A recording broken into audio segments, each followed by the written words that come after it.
Hey, c'est François et bienvenue dans cette nouvelle vidéo où je vais te partager l'erreur à éviter, absolument l'erreur la plus courante et comment faire pour l'éviter quand on se lance dans un apprentissage en solo. Et pour ça, j'aimerais qu'on parle d'un domaine qui est assez différent de l'apprentissage et ce domaine, c'est le domaine des entreprises. Pourquoi?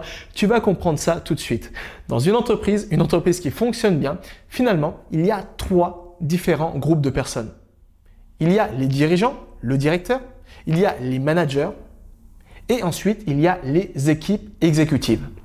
Le directeur a une vision globale pour l'entreprise. Il donne des directives, des avancées pour finalement pouvoir concrétiser la vision de son entreprise. Ensuite, tu as les gens qui s'occupent plutôt du management, les managers. Qu'est-ce que vont faire les managers? Ils vont prendre les directives qu'ont donné l'équipe de direction, le directeur, pour pouvoir convertir tout ça en un plan d'action concret pour par la suite pouvoir donner des actions précises, pour savoir des tâches plutôt précises aux personnes qui exécutent plutôt à l'équipe exécutive. Donc voilà, dans une entreprise, tu as le directeur qui donne les directives, le manager qui convertit les directives en un plan d'action concret, en de tâches concrètes à effectuer, et ensuite l'équipe exécutive qui finalement exécute ces tâches pour créer la matière première, dans le cas par exemple d'une entreprise, d'une usine, par exemple, je ne sais pas, créer des parfums ou n'importe quoi. Dans une entreprise qui fonctionne bien, finalement, ces trois entités sont bien distinctes. Le directeur va travailler de son côté et une fois qu'il aura fini son travail, il va donner ses directives, mais vraiment qu'une fois qu'il aura fini son travail. L'équipe de manager, finalement, va prendre les directives du directeur, va travailler dans son coin et finalement va se concerter, va construire ce plan d'action, ce plan de tâches concrètes pour donner à l'équipe exécutive. Et une fois que le travail sera effectué, finalement, elle va donner cette tâche au travail, aux exécutants, c'est-à-dire à l'équipe exécutive qui va exécuter ces tâches. Bref, tout ça pour dire que ces trois entités dans une entreprise qui fonctionne bien, dans une entreprise saine, sont distinctes. Alors bien sûr, il y a de la communication, il faut qu'il y ait de la communication pour que ça fonctionne bien entre ces trois entités, mais vraiment, ces trois entités ont vraiment un modèle de pensée, un mode de pensée de travail qui est complètement différent. Pourquoi je te parle de tout ça?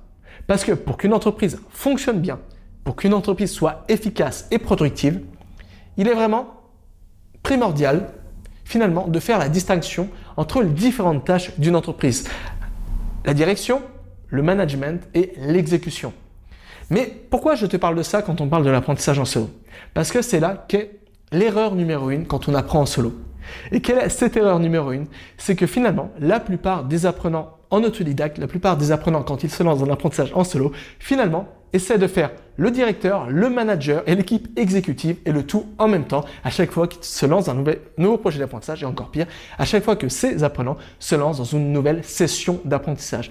Et c'est pourquoi finalement, ils passent 80% du temps de la session d'apprentissage non pas à apprendre de nouvelles choses, mais à essayer de trouver des directives, à essayer de savoir comment apprendre, à savoir ce qu'il faut apprendre, comment l'apprendre, etc.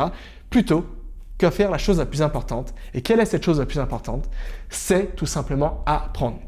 Alors pourquoi la plupart des apprenants tombent dans cet écueil? Parce que finalement, ça va de soi.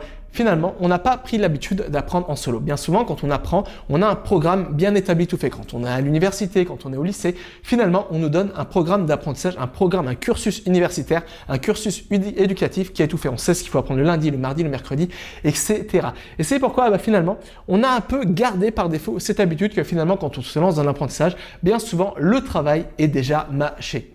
Et c'est là qu'est l'erreur. Et c'est pourquoi, finalement, le jour où la plupart des apprenants, c'est un truc que j'ai remarqué par rapport à mes apprenants, aux personnes que je coach, etc., c'est finalement que le jour finalement, où elles se retrouvent à apprendre toutes seules, ces personnes, finalement, comme on ne leur fournit pas plutôt un programme d'apprentissage, elles sont un peu perdues et elles commencent à être le directeur, le manager et l'exécutant de leur propre programme d'apprentissage, de leurs propres apprentissages. Et c'est pourquoi ces personnes, finalement, ont un objectif qui est flou, ont un programme d'action qui est flou et finalement peuvent facilement perdre leur énergie, leur temps à apprendre des choses qui ne sont pas importantes, à créer un programme d'apprentissage à chaque fois qu'ils apprennent quelque chose plutôt qu'à apprendre.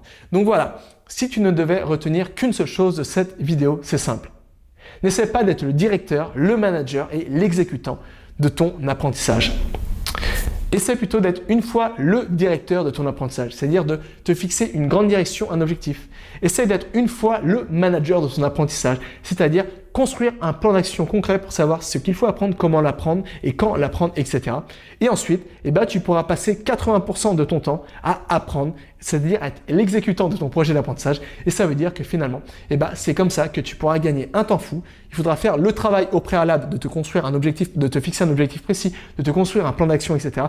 Mais une fois que tu auras effectué ce travail au préalable, ça va par la suite te permettre de gagner un temps fou et de focaliser ton apprentissage sur ce qui a vraiment de l'importance. Et quand on parle d'apprentissage, c'est quoi qui est important?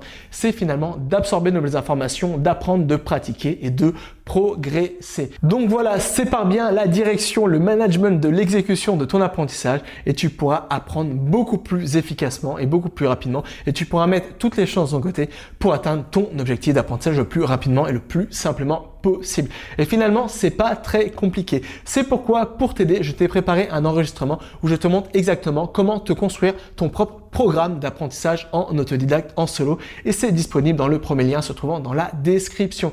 Donc voilà, je te laisse le temps de suivre ce petit enregistrement, de prendre connaissance de cet enregistrement. Et jusqu'à là, n'oublie pas, tout est possible avec cet apprendre.